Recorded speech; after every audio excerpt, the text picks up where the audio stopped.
ګرانو دوستانو، منظم خوب ستاسو د صحت او احساساتي هوساینې لپاره ډېر اړین دی.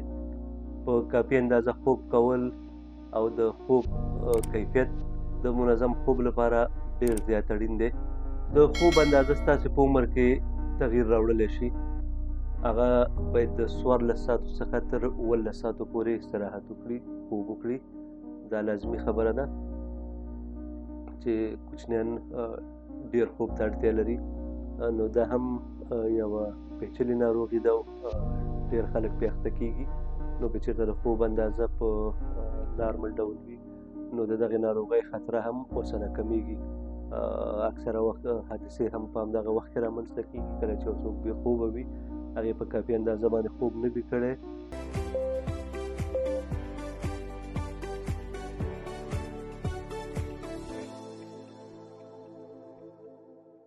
سلامونه، احترامات او نیکې هیلې. ګرانو دوستانو، سختن تعالی دې وکړي چې ټول روغ جوړ او صحتمند اوسئ. دوستانو، لکه څنګه چې پوهیږئ چې موږ تاسې ته ځینې معلوماتي ویډیوګانې چمتو کوو او تر څو هغه مسایل چې تاسې د هغې په اړه معلومات نه لرئ نو موږ درته د هغې په اړه ځینې معلومات پیدا کوو، له تاسو سره یې شریکوو. نو په همدې موخه مو درته نن بیا یو موضوع باندې معلومات برابر کړي دي او غواړو چې تاسو سره یې شریک کړو. البته دغه موضوع زموږ او ستاسو په ژوند کې یوه ډېره اړینه او مهمه موضوع ده. ګرانو دوستانو، نن د خوب په اړه خبرې کوو. دا چې یو انسان باید په 24 ساعتو کې څومره استراحت یا خوب وکړي. د ډاکټرانو لخوا نه یو انسان ته د ژوند په بېلابېلو مرحلو کې د څومره خوب کولو سپارښتنه کېږي. نو په دې اړه د سره ځینې معلومات شریکوو.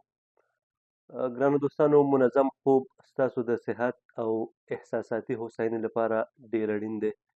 په کافي اندازه خوب کول او د خوب کیفیت د منظم خوب لپاره ډېر زیات اړین دی. د خوب اندازه ستاسو په عمر کې تغییر راوړلی شي.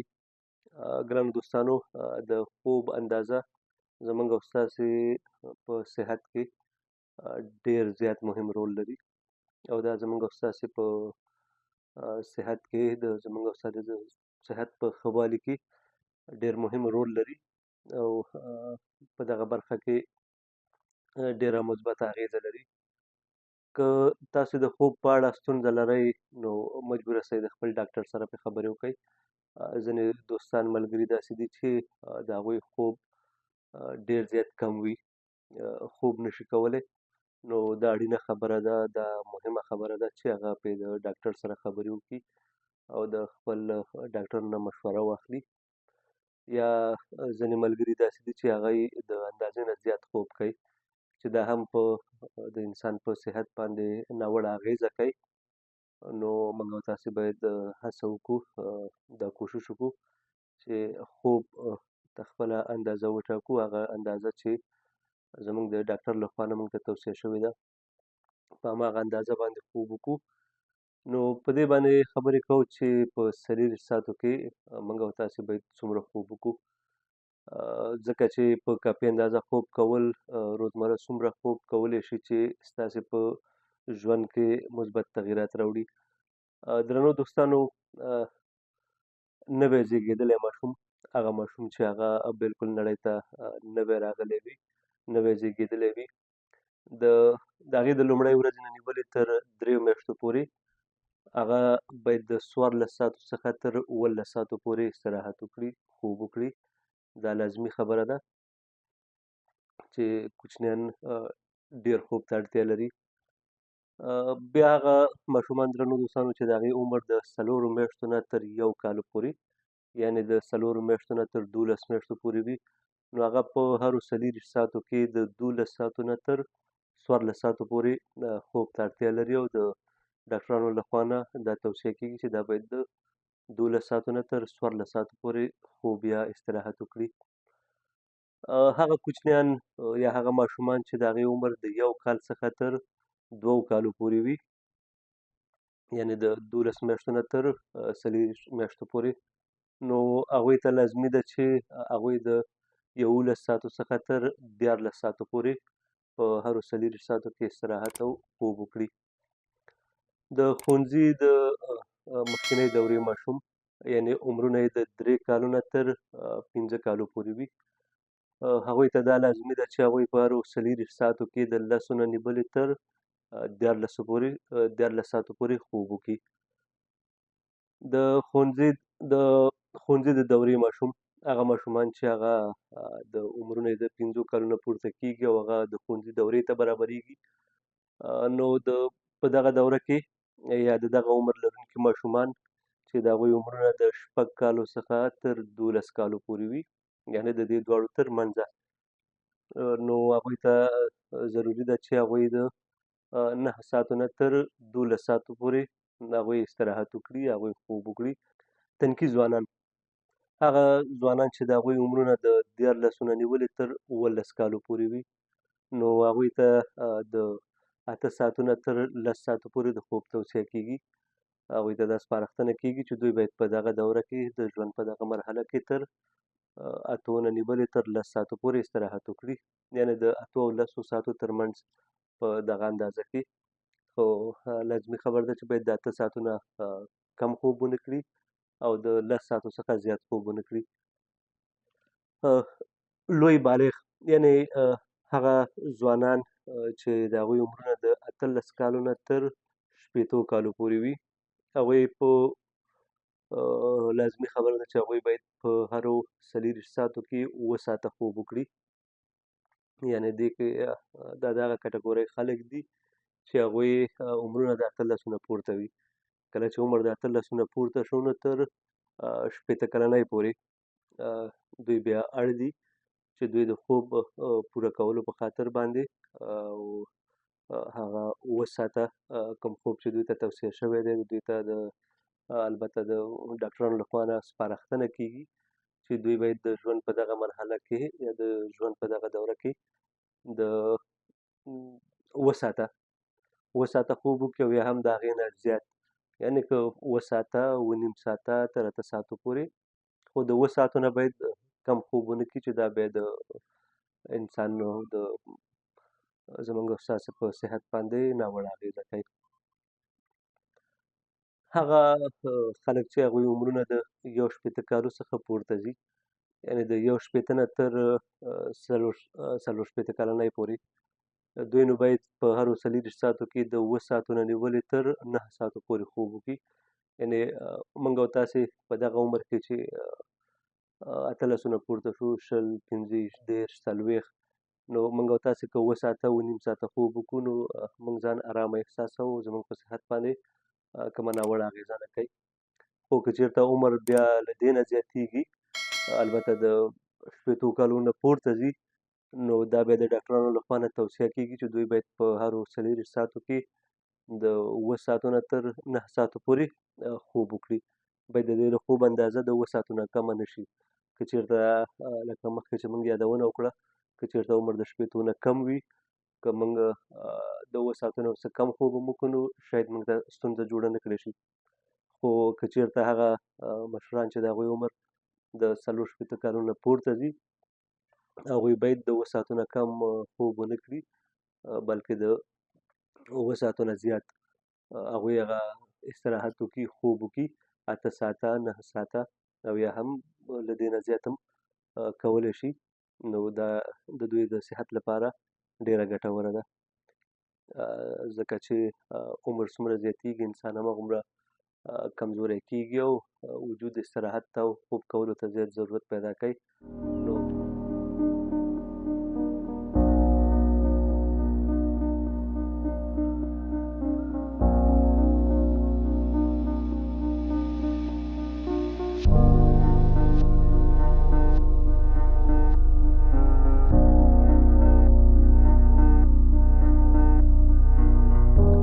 د خوب روغتیایي ګټې، په کافي اندازه خوب کول ډېرې زیاتې اړینې دي او دا ډېرې زیاتې روغتیایي ګټې لري چې موږ یې درسره یو څه مثالونه دلته شریکوو. دغه خلک چې هغوی په کافي اندازه باندې خوب کوي، دوی ډېر کم ناروغه کېږي. وزن به یې د روغتیا له اړخه په اندازه وي، یعنې هغه د وزن ډېروالی چې کوم دی هغه به د هغه وزن چې کوم دی هغه به ډېر نه زیاتېږي، او د ده د روغتیا د اړخه به د دې وزن چې دی دا په پوره اندازه وي. تشویش او فشار به یې کم وي او مزاج به یې ښه وي.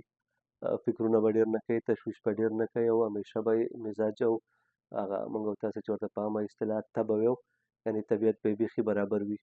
ستاسو د زړه روغتیا ته ډېره زیاته وده ورکوي، یعنې ستاسو زړه به بیخي سالم وي او روغ به وي. د اوږدمهاله ناروغیو خطر راکموي. د دوهم ډول شکر کوم خطرات چې دي هغه به ورته کم مواجه کېږي. د زړه د ناروغیو نه به په امان کې وي که څوک په کافي اندازه او په خپله ټاکلې اندازه باندې خوب کوي. د وینې لوړ فشار دا ډېره زیاته مهمه مسله ده، ځکه چې زموږ او ستاسې اکثره ځوانان او مشران په دغه ناروغۍ باندې اخته دي چې هغوی د وینې لوړ فشار لري. نو که چېرته خوب په کافي اندازه باندې وشي نو دغه مشکل هم اکثریتونه پیدا کېږي. د مغزي ضربه یا سکته نو دا هم یوه پیچلې ناروغي ده او ډېر خلک پرې اخته کېږي. نو که چېرته د خوب اندازه په نارمل ډول وي نو د دغې ناروغۍ خطره هم ورسره کمیږي. د موټر چلوونکو د مرګونو حادثو د خطرونو مخه نیول یا کمول. درنو دوستانو دا ثابته خبره ده، هغه څوک چې په کافي اندازه باندې خوب نه کوي نو کله چې هغه موټر چلوي نو د ډېرو ستونزو سره مخ کېږي او اکثره وخت حادثې هم په همدغه وخت کې رامنځته کېږي کله چې یو څوک بې خوبه وي، هغې په کافي اندازه باندې خوب نه وي کړی نو یا خو موټر کې پرې خوب غلبه کوي او اکثره وخت خلک په لویو لارو کې چې کله موټر چلوي نو د ډریورۍ په حال کې یا د موټر چلولو په حال کې ویده کېږي چې دا د لویو خطرونو لامل ګرځي او حادثات رامنځته کېږي. او یا هم خوب که چېرته نه وي پوره نو مازغه ستړي وي، ناارامه وي او په دغې سره اکثره وخت کې حادثې رامنځته کېږي او د انسان ژوند ورڅخه اخلي. د ورځني فعالیتونو د ښه ترسره کولو لپاره ستاسې پام او حافظه پیاوړې ساتي. یعنې که موږ پوره اندازه باندې خوب وکړو، موږ چې د ورځني کارونو لپاره کوم پلان لرو نو هغې لپاره به موږ پوره آمادګي ولرو، ځکه زموږ اعصاب یا زموږ او ستاسې ذهن به پوره دې ته آماده وي چې موږ په خپلو ورځني کارونو باندې فوکس وکړو او خپل ورځني کارونه په سمه توګه باندې مخته یوسو.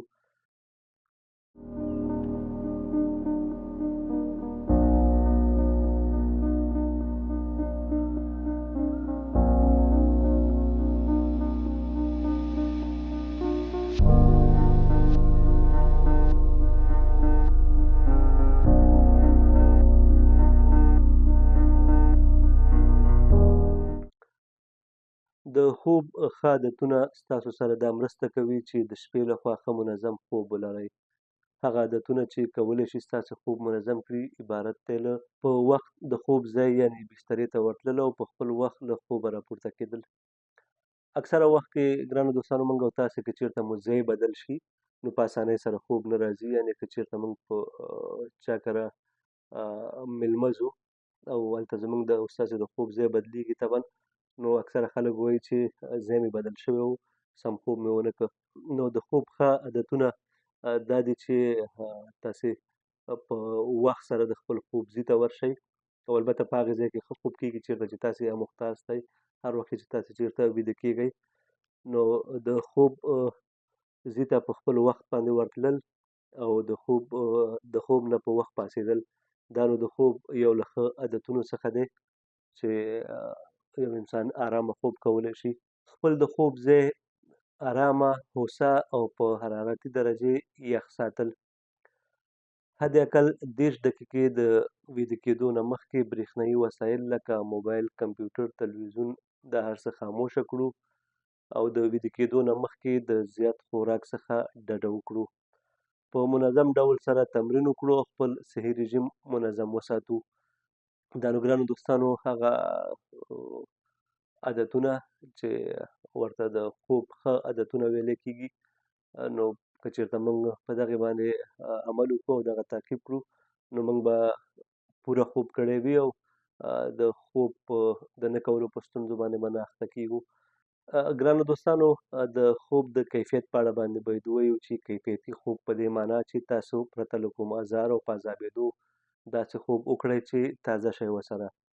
د کیفیتي خوب کول په دې معنا نه دي چې تاسو په ډېرو ساعتونو خوب وکړئ. ګرانو دوستانو، دا مهمه نه ده چې موږ داسې ډېر خوب وکړو موږ به ارامه اوسو. نه، د خوب کیفیت مهم دی. موږ او تاسې باید د خوب کیفیت ته پام وکړو. د بې کیفیته خوب نښې نښانې عبارت دي له په سختۍ سره ویده کېدل. هغه دوستان چې هغه په اسانۍ سره نشي ویده کېدلی، ډېر په سختۍ ویده کېږي، دا یو د بې کیفیته خوبونو څخه دی. مکرراً د شپې لخوا د خوبه راپاڅېدل، د ستړیا او کمخوبۍ احساس وروسته له دې چې په پوره اندازه خوب مو کړی وي. کله چې تاسې د خپل خوب اندازه پوره کړله او په مکمله اندازه مو خوب وکړ او بیا هم دا فکر کوئ، دا احساس کوئ چې زما خوب نه دی پوره شوی او ما پوره خوب نه دی کړی، نو دا د بې کیفیته خوب علایمو څخه دي. ګرانو دوستانو، ځینې خلک کیدای شي روغتیایي مشکلات ولري، نو ځکه د هغوی د منظم یعنې با کیفیته خوب ځنډ ګرځي. که څومره هم دوی په سختۍ سره کوشش کوي چې دوی هغه خپل خوب پوره کړي، خو نه کېږي، چې دغه حالاتو ته د خوب نامنظموالی وایي. د خپل خوب مدیریت کول، د خپل ډاکټر سره په خپل وخت خبرې وکړئ او مشوره وکړئ. کله چې تاسې په منظمه توګه د خوب ستونزه ولرئ او په ځان کې د خوب علایم یعنې اختلاطاتو نښې او نښانې ووینئ، ستاسې ډاکټر به ځینې معاینات وکړي. د خوب اړوند زده کړو په اساس به تاسې ته ووایي چې آیا تاسې د خوب د اختلال یا د نامنظموالي تکلیف لرئ او که نه. درنو دوستانو، د خوب یاداښت ساتل، ستاسې ډاکټر کیدای شي تاسو ته ووایي چې د خوب د عادتونو یاداښت ځان سره ولرئ تر څو ستاسې په تکلیف پوه شي، چې هغه عبارت دی له کله د خوب ځای ته لاړئ. کیدای شي دا هغه پوښتنې دي ګرانو دوستانو چې کله تاسې د خپل ډاکټر سره مشوره کوئ نو هغوی طبعا دا پوښتنې له تاسې څخه کوي چې کله تاسې د خپل خوب ځای ته لاړئ، د شپې لخوا له خوبه پاڅېدلي یئ که نه. لکه څنګه چې موږ مخکې خبرې وکړلې چې د نامنظم خوب علایم دا دي چې هغوی په وخت سره نشي ویده کېدلی او که ویده شي هم د شپې څو ځلې دی د خوبه پاڅېږي، نو دا نامنظم خوب دی. همدارنګه سهار څه وخت له خوبه راپاڅېدلی، یعنې دا به هغه پوښتنې وي چې ډاکټر یې له تاسې څخه پوښت دي تر څو ستاسې په مشکل باندې پوه شي او ستاسې تداوي وکړي. نو ګرانو دوستانو، تل کوشش وکړئ چې خوب په خپل وخت باندې وکړئ، ځکه چې نن سبا هر سړی د شپې تر ناوخته پورې یا موبایل استعمالوي یا کمپیوټر استعمالوي. خو لکه څنګه چې مخکې یادونه وشوله چې تاسې کوشش وکړئ چې د ویده کېدو نه نیم ساعت مخکې تاسې خپل ټول هغه برقي وسایل هغه خاموشه کړئ او د هغې وروسته د خوب ځای ته لاړ شئ تر څو تاسې مکمل او ښه خوب کړی وي. نو ګرانو دوستانو، دا هغه معلومات وو چې د خوب په اړه مو درته راټول کړي وو. هیله ده چې دغه معلوماتو نه مو یو څه اخیستې وي او خوښ شوي مو وي. نو تر بیا چې موږ د یو نوي موضوع سره ستاسې خدمت ته حاضرېږو، تر هغې درنه اجازه غواړو. د الله په امان.